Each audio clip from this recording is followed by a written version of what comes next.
और ब्रेक के बाद आपका एक बार फिर से स्वागत है। और सबसे पहले बात करेंगे राजधानी दिल्ली की, जहां गैंग्स ऑफ रंगदारी जो है वो एक्टिव नजर आ रही है और दिल्ली में अंधाधुंध फायरिंग की घटनाएं हो रही है, जिससे दिल्ली जो है दहल रही है। देखिए, दिल्ली की बात करें, बीते दिन अगर हम देखें तो बीते कुछ घंटों के अंदर ही 2 ताबड़तोड़ फायरिंग के मामले सामने आए, जिसकी वजह से पुलिस की कार्रवाई पर भी सवाल खड़े होते हुए नजर आ रहे हैं और पुलिस के पसीने भी छूट चुके हैं। पूरा मामला क्या है, इस रिपोर्ट के जरिए आपको बताते हैं।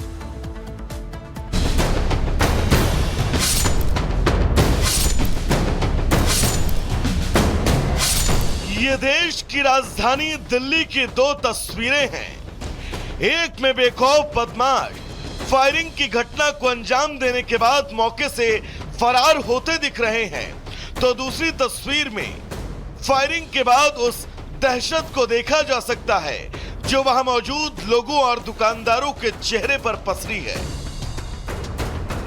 अभी दिल्ली के पश्चिम बिहार में गोलियों की गूंज शांत भी नहीं हुई थी कि छावला गोलियों की तड़तड़ाहट से दहल उठा। एक के बाद एक दिल्ली में हुई फायरिंग की घटना ने न सिर्फ कानून व्यवस्था पर सवाल खड़े किए, बल्कि राजधानी में सुरक्षा को लेकर लोगों की चिंताएं बढ़ा दी। दरअसल दिल्ली का छावला इलाका उस समय दहल उठा जब मारुति की वर्कशॉप पर अज्ञात बदमाशों ने अंधाधुंध फायरिंग कर दी। बाइक से आए 3 बदमाश मारुति वर्कशॉप के सामने पहुंचे। एक बदमाश बैठा रहा, वहीं पहले से तय प्लानिंग के मुताबिक 2 बदमाश कार वर्कशॉप के अंदर दाखिल होते हैं। देखते ही देखते तकरीबन 5 राउंड फायरिंग करते हैं। फायरिंग के बाद बेखौफ तीनों बदमाश मौके से फरार हो जाते हैं। गनीमत यही रही कि इस हमले में किसी की जान माल का नुकसान नहीं हुआ। पुलिस सीसीटीवी फुटेज के आधार पर बदमाशों की तलाश कर रही है। वर्कशॉप के मालिक जोगिंदर सिंह से हमले को लेकर पुलिस ने जानकारी भी हासिल की। वहीं दूसरी वारदात दिल्ली के पश्चिम बिहार मीराबाग इलाके में हुई, जहां राज मंदिर हाइपर मार्ट के बाहर बाइक सवार 3 बदमाशों ने तकरीबन 7 से 8 राउंड फायरिंग की। फायरिंग 5 करोड़ रंगदारी मांगने को लेकर की गई। राज मंदिर हाइपरमार्ट के मालिक राजू को इससे पहले भी एक्सटॉर्शन के लिए कॉल की गई थी। कपिल सांगवान उर्फ नंदू जो गैंग है उसकी तरफ से फायरिंग की गई है और उसी की तरफ से 5 करोड़ की एक्सटॉर्शन कॉल मांगी गई है, क्योंकि जो कपिल उर्फ सांगवान है ये विदेश में बैठ के इस पूरे अपने गैंग को ऑपरेट करता है। लेकिन अब फिलहाल पुलिस मामले की जांच कर रही है। सीसीटीवी कैमरों को खंगाला जा रहा है, जिससे ये पता चल पाए कि आखिरकार ये हमलावर कौन थे, किस जगह से आए थे, किन्होंने इनको हथियार मुहैया कराए थे और किसके कहने पे राजधानी की इस दुकान पे इन्होंने ताबड़तोड़ फायरिंग की थी। हालांकि दिल्ली में रंगदारी मांगने की कोई पहली घटना नहीं है। इससे पहले भी दिल्ली के 2 अलग अलग इलाकों में एक ही दिन एक्सटॉर्शन के लिए फायरिंग की गई, जिसमें एक ही गैंग के लोग शामिल थे। दिल्ली पुलिस को आशंका है कि कहीं यह इस पैटर्न में की गई वारदात तो नहीं, जिसको देखते हुए दिल्ली पुलिस की अलग अलग टीम अब इन शूटर्स की तलाश में जुट गई है। Bureau report, Republic Bharat.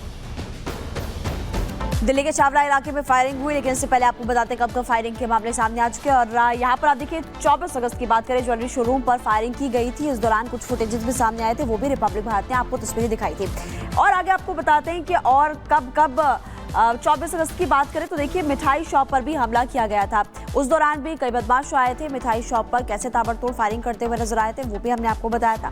फिर 12 सितंबर की बात करें, जिम मालिक की हत्या कर दी गई थी। इसलिए लगातार पुलिस की कार्यशैली पर भी सवाल खड़े होते हुए नजर आ रहे हैं कि पुलिस का खौफ अब बदमाशों में रहा ही नहीं है। 27 सितंबर की बात करें, कार शोरूम पर भी फायरिंग की गई थी उस दौरान। और 27 सितंबर की बात करें तो महिवालपुर में भी होटल पर गोलीबारी की गई। तो आप देख सकते हैं कि एक ही दिन में 1, 2, 3 अलग अलग जगहों से कई मामले अब तक सामने आ चुके हैं, लेकिन बदमाशों का जो खौफ, पुलिस का जो खौफ है बदमाशों में खत्म नहीं हो रहा है। 28 सितंबर की बात करें, नांगलोई से खबर है, जहां पर मिठाई की दुकान पर फायरिंग की गई थी। इससे पहले 27 सितंबर की आपको जानकारी दे रहे थे। 1 अक्टूबर की बात करें तो डॉक्टर की गोली मारकर हत्या कर दी गई थी।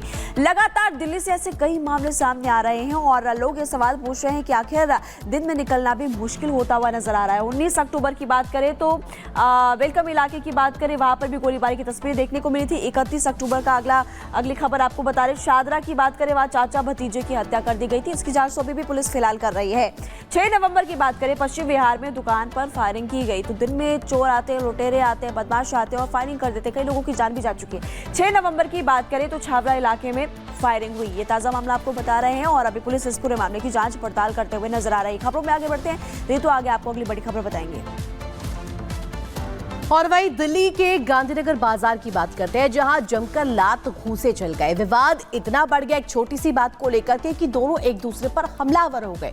पूरी खबर इस रिपोर्ट के जरिए दिखाते हैं।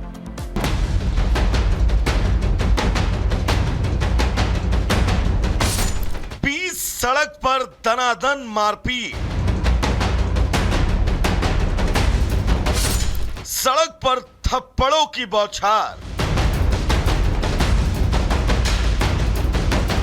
दिल्ली के गांधीनगर मार्केट में मारपीट का यह वीडियो, जिसमें साफ देखा जा सकता है कि कैसे दो पक्ष एक दूसरे पर हमलावर होते नजर आ रहे हैं। देखिए कैसे एक शख्स दूसरे शख्स पर थप्पड़ों की बारिश करता नजर आ रहा है। इसी दौरान कुछ और लोग भी सामने वाले पक्ष पर हमलावर हो जाते हैं।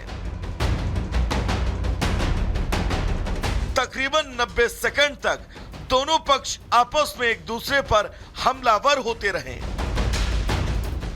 दिल्ली की सड़क पर हो रही इस मारपीट में आपको महिलाएं भी मारपीट करती हुई नजर आ जाएंगी।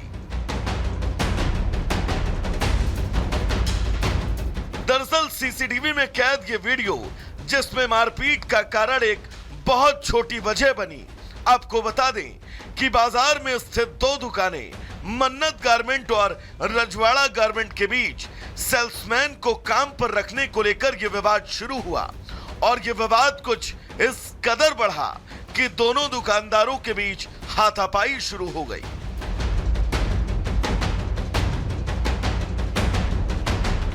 फिलहाल दोनों पक्षों ने पुलिस में शिकायत दर्ज करवा दी है कि वो इस मामले में विवेचना के बाद सख्त कार्रवाई करती हुई नजर आएगी। Bureau report, Republic Bharat. खबरों में आगे बढ़ते बात करेंगे छठ महापर्व की। और छठ महापर्व को लेकर के अभी काफी ज्यादा उत्साह देखने को मिल रहा है और आस्था में भी लोग इस वक्त डूबे हुए नजर आ रहे हैं। और आज क्योंकि शाम का अर्घ होने वाला है, महिलाएं सज धज कर घाट पहुंचेंगी और वहां पर खूबसूरती के साथ जो तस्वीर नजर आने वाली है, सभी को इंतजार उस पल का है।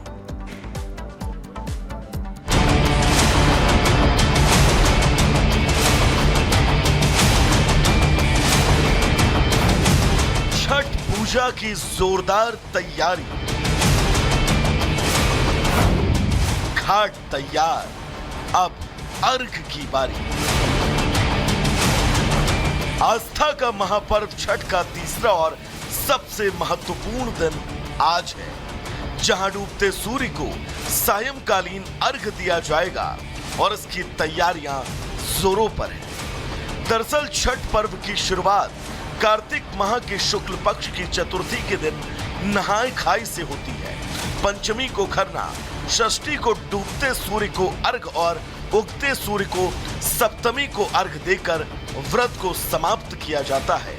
इस 3 दिन के त्योहार में सूर्य और छठी मैया की पूजा की जाती है। छठ पूजा पर सबसे महत्वपूर्ण तीसरा दिन ही होता है और इसी के मद्देनजर देश भर के घाटों को तैयार कर दिया गया है। दिल्ली के आईटीओ में छठ को लेकर खास तैयारियां की गई हैं। आईटीओ के यमुना घाट पर कृत्रिम घाट बनाए गए हैं। इन कृत्रिम घाटों को शुद्ध पानी से भरा गया है ताकि छठ में अर्घ देने वाली महिलाओं को किसी भी तरह की दिक्कत न हो, क्योंकि दिल्ली में प्रदूषित यमुना को लेकर आम आदमी पार्टी सवालों के घेरे में रही है और यही वजह है कि दिल्ली सरकार ने सवालों से बचने के लिए ही सही, लेकिन इन कृत्रिम घाटों में साफ पानी भरवाया है। दिल्ली के साथ ही बिहार की राजधानी पटना हो या फिर उत्तर प्रदेश की राजधानी लखनऊ, हर जगह छठ को लेकर तैयारियां पूरी कर ली गई हैं।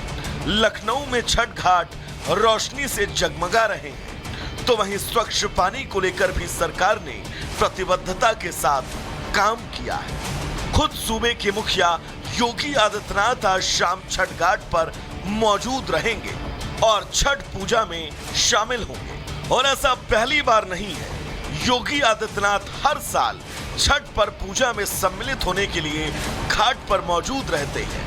अब ऐसे में इंतजार है तो बस शाम का, जब छठ घाट रोशनी से सराबोर होंगे और लोग छठ के महापर्व पर पूजा करते हुए नजर आएंगे। ब्यूरो रिपोर्ट और रिपब्लिक भारत।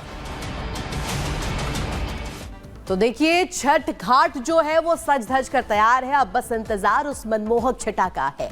और अब आपको ग्राफिक्स के माध्यम से बता देते हैं छठ महापर्व की मान्यता क्या है। छठ पूजा की शुरुआत नहाए खाए से होती है, जो कि पहला दिन माना जाता है। उसके बाद अगले दिन खरना होता है, जो कि बीते दिन हुआ। और आज सबसे महत्वपूर्ण दिन माना जाता है, क्योंकि आज डूबते सूर्य को अर्घ दिया जाता है। तीसरे और चौथे दिन सुबह और शाम की अर्घ होती है। इसके अलावा देखिए, छठ महापर्व का जो महाभारत काल से इतिहास चला आ रखा है, इसकी जो अगर हिस्ट्री की बात करें तो महाभारत काल से इसकी शुरुआत हुई थी।